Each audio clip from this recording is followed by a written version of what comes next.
YouTube, how you doing? Yep, this is the first time we've met. Me talking to you. I mean, I look at a lot of YouTube stuff. My middle name should be YouTube. So I'm familiar with YouTube, but you ain't familiar with me yet. Or what do you say? Until now. All right, this is my first video, and it's going to seem like it. You're not going to question that in your mind. You're going to say, yep, it is definitely his first video. So I apologize for that. I do have a neat little tripod here, a little gimbal thing. I'm having it stabilize the camera for me, so that's nice and smooth like that, right? And I've got it on widescreen. Yeah, so I learned a couple things, I guess. Okay, so I guess you can tell by looking at me, I'm a Corvette fan, right? Yeah, I'd say that. Got a poster over there. I've had that since, I guess since they came out with the new C8, right? And then since then, man, I've gotten excited over them, right? Bought nice little hats and stuff. This is a little C8R racing team current hat. Kind of cool, huh? All the little emblems on it and all that business. Shirts, bought shirts, lanyards. Man, I bought it all, okay, in anticipation of this car. And that's because I ordered one. I ordered a C8. Ordered it back in September. And guess what? I'm one of the lucky people to have one of the first 2,900 or whatever it is, 65, whatever it is, whatever the number was they made. I can't remember exactly. I think that's it. Or maybe you're wrong. Who gives a rat's say, right? Anyway, I have one and received it in March from a great dealership here locally where I am. And I've not driven it much. Weather's not been great, so I don't like driving those sports cars in the wet. You know, hey, it's not driving in the weather, right? In the rain and stuff. Low miles on it.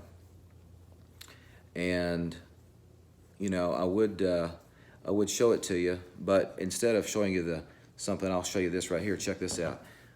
This is the engine cover that came on the car. See that? Pretty cool, huh? Little Corvette emblem at the top. Got some nice little steel-looking, shiny metal inserts along the side. I think they're real metal, actually. Pretty cool. Had them take that off to put a red one on. I would love to show you the red one right now, but the red one's not with me right now. And the reason why is because at around mile 85 on the car, the check engine light came on.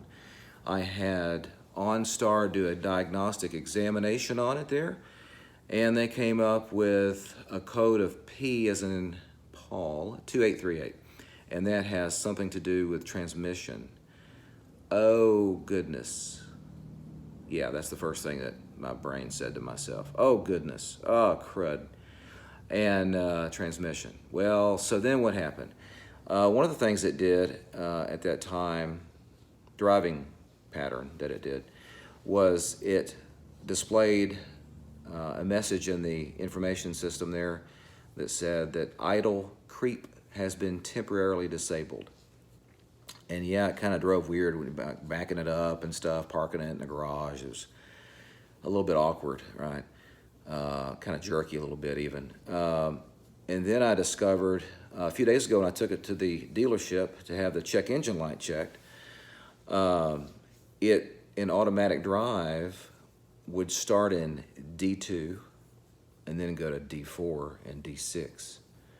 And then, of course, downshifting it would do the same thing.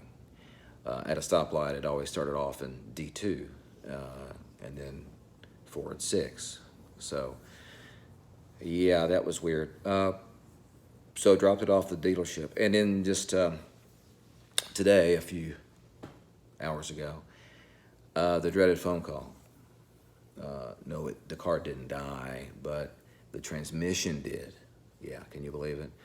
The transmission in my new 2020 Corvette mid-engine C8 has to be replaced.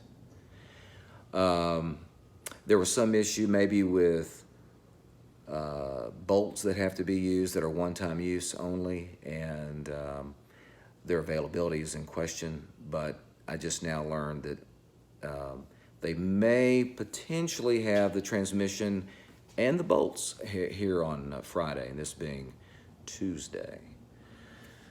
So, yes. So instead of me, you know, going out and doing burnouts and taking it down a drag strip and doing donuts in it, blah, blah, blah, getting a new muffler system put on there, exhaust system, and rims and wraps and all that crud buckets. Mine's at the dealership with 90 miles on it, having to have a new transmission put in it.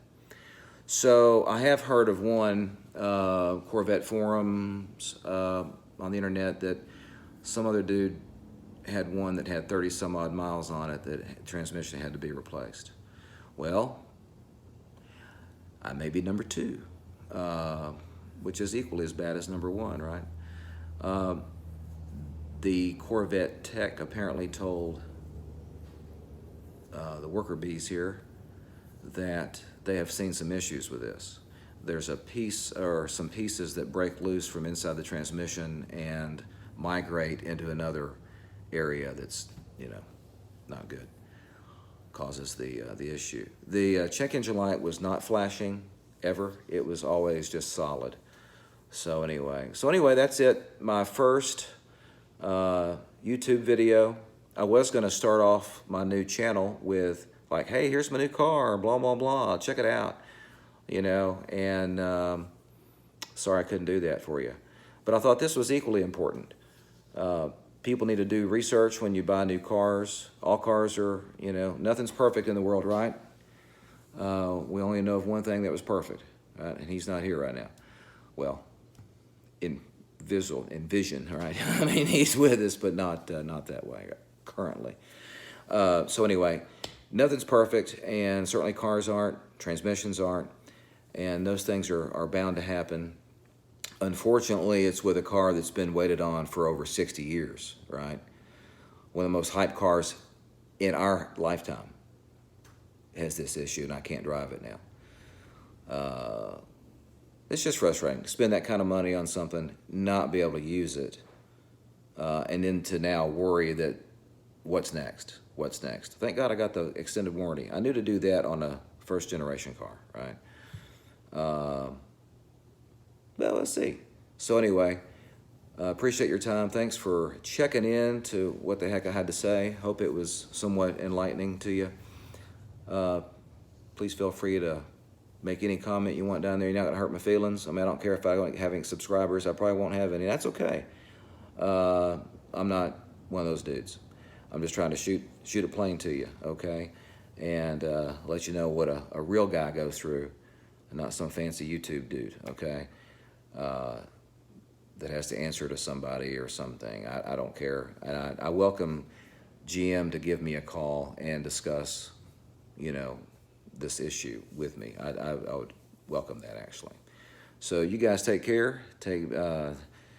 Be safe out there, and we'll see you here next time, hopefully with a video, an update with the car, and tell you how it's doing. All right, guys, thanks.